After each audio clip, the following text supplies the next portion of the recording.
Welcome to the BlueCollarBaddies podcast. This is episode number 37. This episode is sponsored by BlueCollarGrind, badass coffee for hardworking people. I'll leave a link in the description if you want to go check it out. Today we're here with Megan. Tell me what you do. Hi. I'm Megan McIntosh. I co-own and operate a company called Mechanical Environments. We are a commercial HVAC company, and we specifically work for the cannabis industry here in Colorado. Nice. Yeah. I didn't know that. Yeah, all we do is cannabis work. So they got a lot of equipment, and there's always a problem. Yeah, I bet. So doesn't matter if it's 120 degrees outside or negative 20, we're in the elements fixing air conditioners. Nice. Because they need cooling 24/7, 365. Right. Yeah. So we've spray foamed a whole bunch of grow houses, and Yeah. If the HVAC system doesn't work right for spray foam, it's kind of a disaster. Yeah, with all the condensation that happens. Yeah. And trust me, I have my own spray foam story for you. Okay, good. We'll get into that. Well, how did you get into this originally? Oh, man, that's kind of a story. So I'm originally from Ohio. Okay. I was dating a guy who took a job out here in Colorado. So I would visit him. I would see my cousin who was out here, and her husband's in HVAC. Okay. I did not have a background in HVAC at all, right? Yeah. So visit him, I would visit them, and he'd be like, when are you coming to work for me? Yeah. I'd be like, I don't know anything about HVAC, you know. So that was I was out here over Christmas, New Year, so like 2017, 2018. Okay. And for 6 months, he texted me. Like, dang. When you moving out here? When you coming to work for me? Come do sales for me. And I'm like, I don't know anything. So it was end of June. I was at a concert, had a few beers in me, right? Nice. He happened to text me. When are you starting? You know. I was like, okay, this isn't going away for a reason. My higher power is telling me I should do this. I've always regretted not leaving Ohio. Like, okay, what do I have to lose? Call me Monday, you know, type deal. So I was out here by mid-September. Didn't know anything about HVAC. Took a territory sales manager job for a distribution parts house. Dang. Yes. So went from nothing to now trying to sell this to contractors, right? Yeah. And teaching and training them and working with them. But I'm curious. I like to learn. Yeah. You know, and he knew well enough that, like, you're mechanical enough, you do all your own renovations, and you can hold your own. You'll be fine. Just come work for me. So Nice.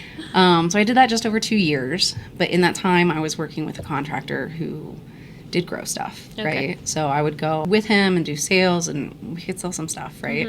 We were good together. Yeah.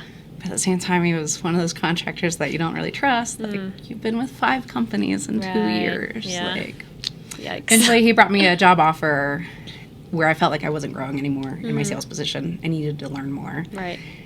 So he brought me a job offer that I couldn't really refuse. And I was like, okay, let me talk to who's actually in charge, who's paying the bills around here, you know, type deal. So I ended up going to work for them within 7 business days, because I was hired to do sales and operations, right? Within 7 business days, I uncovered so much stuff. Dang. And he no longer worked for the company. Oh, wow. So I called my partner, Matt, and I was like, hey, you know, because I had leaned on a bunch of my contractors that I had good relationships with, and they all told me to take it except for Matt. Matt was like, you don't want to work for potheads. Like, you don't want to do this. Don't do it. Yeah. You know? And I was like, hey, I know you told me not to take this job, but here's the thing. I'm somehow the smartest person here now, and I really need you to come run this company with me. Nice. Because you're the smartest contractor I worked with, and you're the only one that I know that knows cannabis. Because he came from the cannabis market in the HVAC. Right. So he knows way more than I do. Like, I don't have a green thumb. I don't know how to grow anything. I can't keep anything alive. Like, I'm here for logistics, operations, and to help out anywhere I need to be. Yeah. So he came and ran that company with me, which was basically a GC who tried to have all the trades. Okay. And he was building across state lines all over the country, which taking tools across state lines is hard, and it's expensive with per diems and travel, and it racks up fast. So long story short, we basically got all the projects that were already sold across the finish line. Okay. And then he's like, HVAC is way harder and way more expensive than I expected. So I'm going to go back to what I know, which is, you know, framing walls, essentially. Right. So at that point I was like, well, I've built an in-town service company already. Yeah.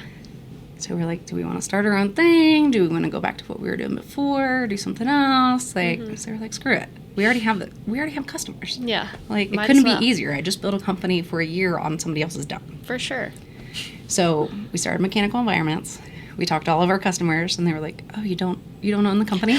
Like, no, but give me a month. Yeah. Let me figure out a name. Let me get some stuff together, all the, legal side of things. And right.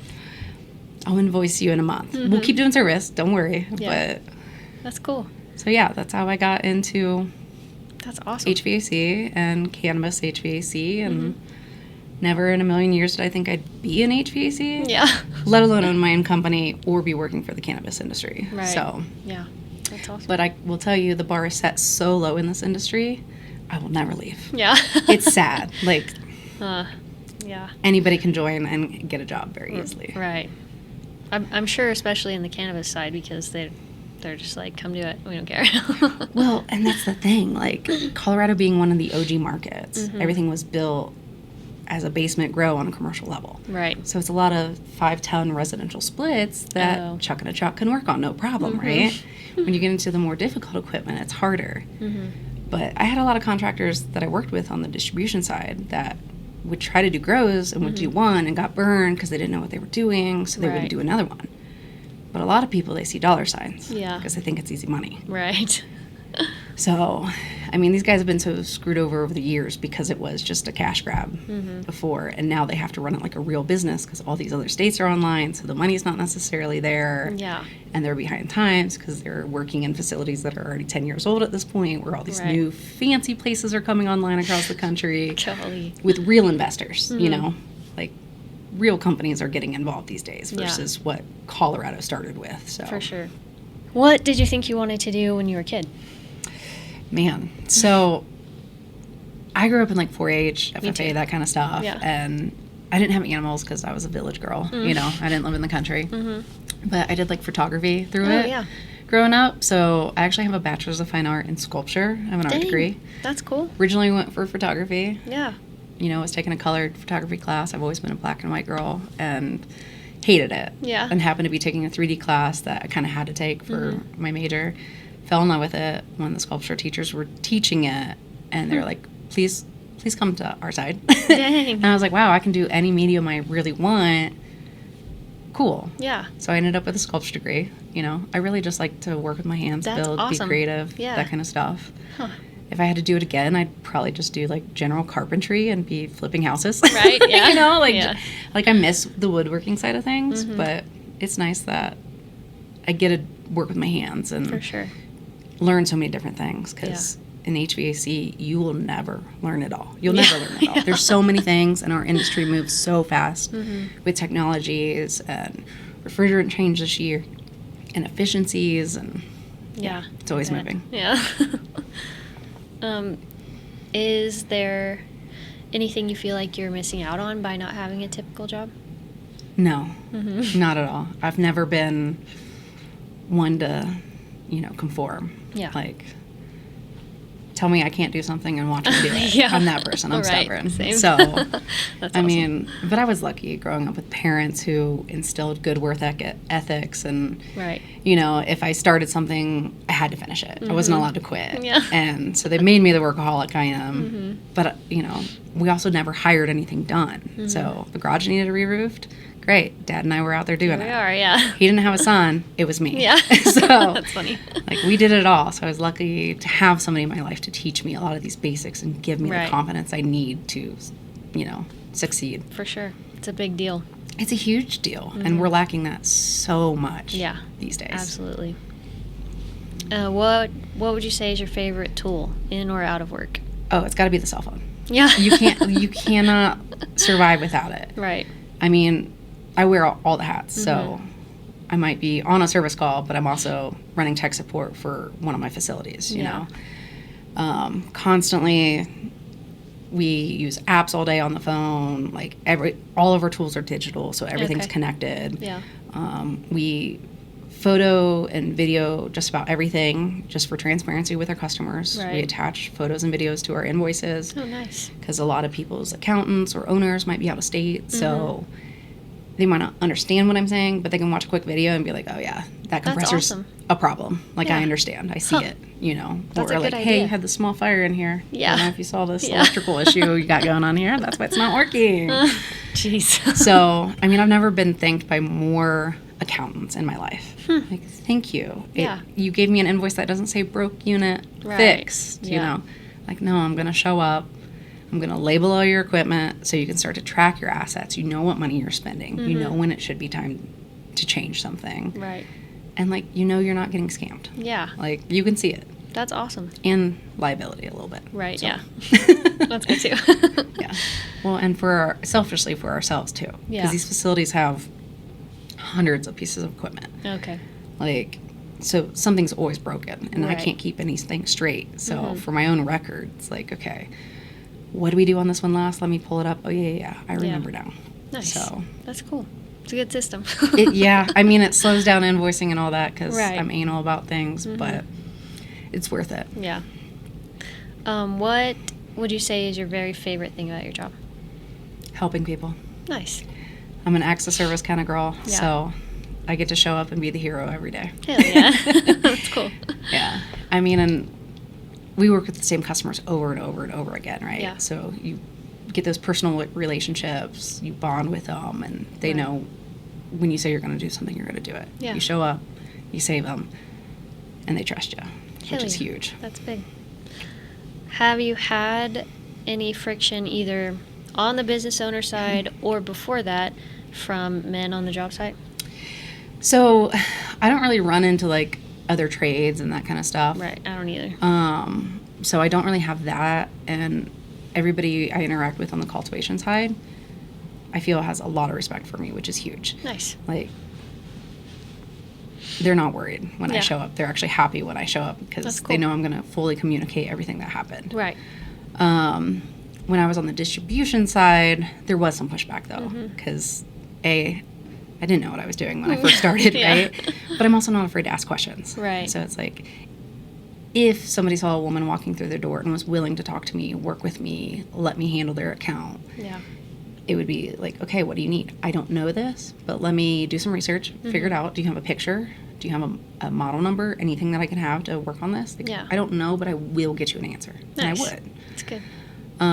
So there was some pushback with that where like some accounts that they just wouldn't give me because they knew they were like old boys who would not deal with a woman. Right, but I'll run into my contractors now and be like, do you work here now? Like at a different parts house. I'll be like, can you handle my account again? Like, no, sorry.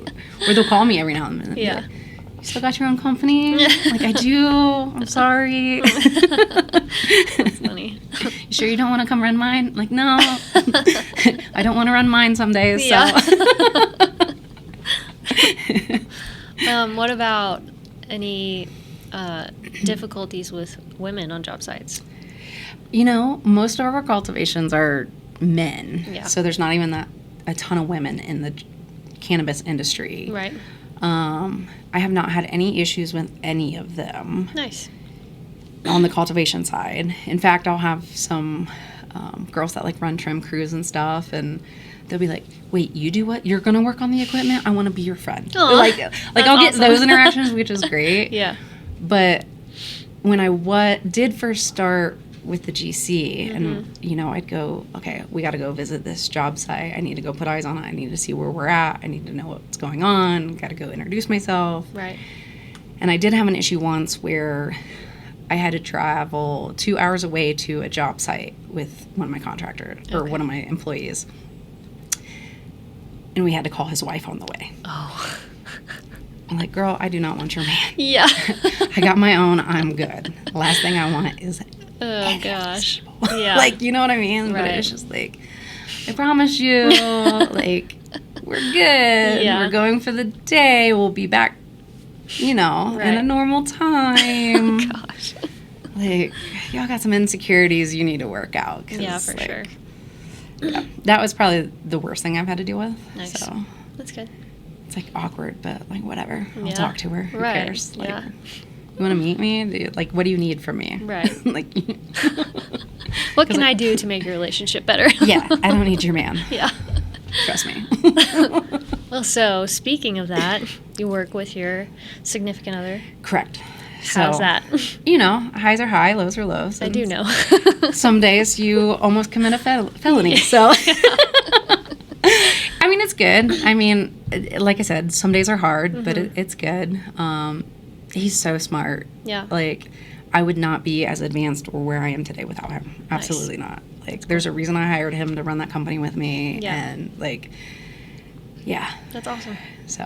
So when you guys have a rough day on the job site, how difficult is it to put that aside when you get home and just, like, be at home? Well, it's like once we get out of the field, it's usually, like, Fizzles blown out. over a little bit. Yeah. But a lot of times it will just be like, okay, we got to drive separate today. Like, Yeah. I need some space. Right, yeah. Because when you are together 24/7, 365, And you hang it's out hard. on the weekends and Yeah. live Like, together. I mean, we're working on the weekends usually. So we're like, Right. always working. True. And it's like, and a lot of days we're on the same facility together because there is so much to do. Yeah. Where we're not always running separate calls on separate job sites or whatever. So Yeah. it's like, okay, I don't care that we're going to the same place. We're driving separately. Yeah. Plus, we carry different parts, so it's helpful. Right. Yeah. Yeah, sometimes, I mean, we just have a rough day, and then afterwards he's like, so, what's for supper? And I'm like, cook your own supper. I get it. Girl, call me, text me, we'll vent. 'Cause Yeah. I get it. Yeah. Like, sometimes I just don't even want to talk. Yeah. Well, and the rough thing, too, he owns the business, and I have to remember that I am literally just an You're employee. an employee. And Yeah. he is the boss. Yeah. So, I don't know. We're 50-50, so, Yeah, you know. that's nice. It is nice, but it would be, you know, we need a third person in the mix just to, like, bounce ideas off and be Right, like, yeah. am I crazy? I feel like I'm not. Yeah. But- That's funny. So, do you have to work out to keep up with your job, or the job is the workout? Oh, the job is the workout. Yeah, same. I mean, I'm hauling stuff up on roofs all day. I'm on ladders all day. Like, we move heavy stuff. Yeah. Like, and we're in the sun all day. Right. Or in the elements, like rain, snow, whatever. Like, by the time I get home, if we get home at a decent hour, like, sun going down dictates our work hours a lot of times, you know? Like, there's plenty of times where we got headlamps out and lights and anything we can to get a unit back up online. Right. And it's just like, last thing I want to do is go to the gym. Right. Should I? Yeah. Do I? No. It's just not worth it sometimes. No, because, you know, when you get home, there's the office side of everything. Yeah. Like, I got to invoice, I got to order parts, I got to write this quote. There's, you name it, and it's Gotta done. clean the house. Don't even get me started on that, girl. Like, we run out of the house. Right, yeah. Like, living room's part storage, there's part storage in the kitchen. Oh, like, right, yeah. Yeah. We need to probably get, like, a storage unit or something. But. Yeah. If you build a shop, we'll spray foam it. Yeah, you know, if I could afford land in Colorado, you know. Yeah. Well, so speaking of the elements, what about hair, skin? Do you have anything that you use to keep your hair looks very healthy, so. Thanks, don't look too closely. It's very broken off with as much Unistrut and everything I get caught on in the days. It's pretty rough. I'm not really a big skincare person. Yeah. I mean, sunscreen, Right. lotion because of how dry it is in Colorado, chapstick because my lips will burn in the sun too. Yeah. I mean, that's about it when it comes to skincare, you know. Nice. I get the Pretty simple. yeah, I have aerosols, you know. I have the nicer, lighter sunscreens that I'll put on first thing in the morning. Yeah. But, like, I also am filthy, so I have, like, the deodorant stick type ones where I can really, like, lather myself up when I need to if I'm out of an aerosol or whatever. But, yeah, the permanent farmer's tan is a new one for me. I didn't have to deal with that in the past. But That's funny. We did a rooftop job not too long ago, and I'm pretty sure mine is still maybe a little. Oh, this is year-round now. This doesn't go away. That's like, funny. if I have a wedding to go to or a black tie event we go to every year, like, even a spray tan doesn't cover it up. Right. It's pretty bad. It's pretty bad. If there were young girls coming up into the trades and want to do what you're doing right now, business owner and everything, what do you think you would tell her? Oh my gosh. Don't be afraid. Yeah. Do not be afraid. Nice. You can do anything. The only thing that's holding you back is you. Like, literally at the end of the day. You don't need to go to trade school. You don't need to go to college. Most people will train you on a job site. Most people just need good people who are willing to show up, work hard, you know, don't be afraid to ask questions. Yeah. And give a shit. Literally just give a shit. Like, it's that simple. Right. Like, if you try, you'll succeed. Yeah. Hell yeah. And what about boots, jeans, PPE? Do you have trouble with any of that? So we're mainly service. Yeah. We're not really on construction sites or anything like that. So luckily we don't really have to work with that. Right. PPE, I mean, we have masks. I just bought myself some prescription glasses that are safety glasses. Nice. So maybe I'll be better about wearing them if I force myself to wear those glasses, like, rather than contacts on some days. Yeah. But honestly, I'm a Costco girly, so I wear a lot of leggings. Yeah. We wear shorts in the summer because it's so stinking hot on these roofs. Nice. And we're in really awkward positions a lot of time on top of ladders in the facilities we work in, because everybody thought it was great to put air conditioners high above these plants where, you know, I have one position to put this ladder if I can fit it between these trays. Yeah.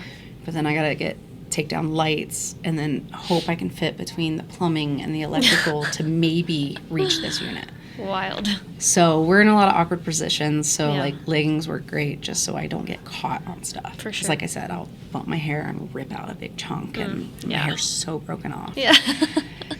But yeah, I mean, boots wise, I just bought my first pair of Keens and I'm so far very impressed with them. I've never had more space for my toes in my life. Good. It's great. That's awesome. Yeah. It's cool. Do you have any big, like, upcoming goals in your job, in your business? I mean, always be learning. I mean, ask questions, be curious, stay curious, don't get stagnant. Like,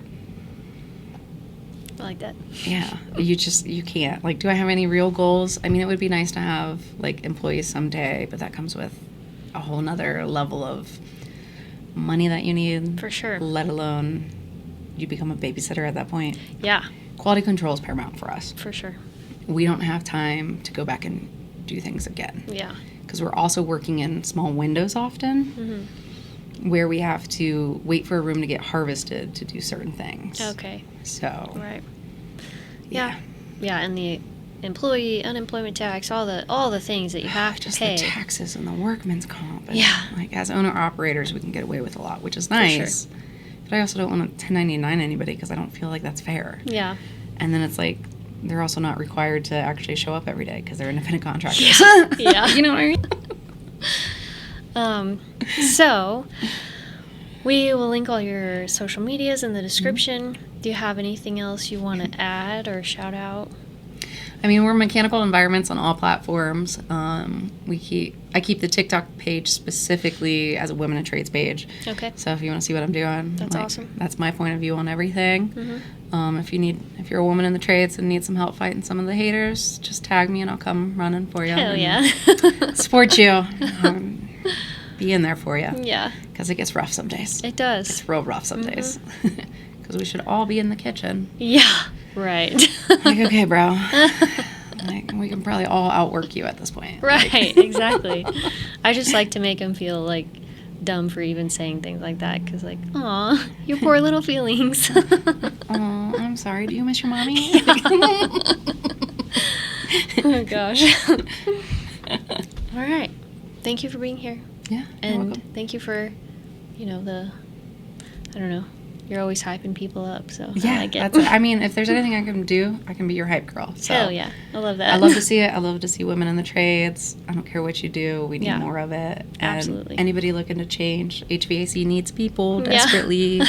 Thanks for listening. If you enjoyed it, make sure you hit the subscribe button so you don't miss the next one. All the links and products we mentioned today will be listed in the description. If you're a woman in a blue-collar industry and you're interested in being the focus of the next episode, or you're a small business that would like to sponsor an episode, reach out to us in the link below.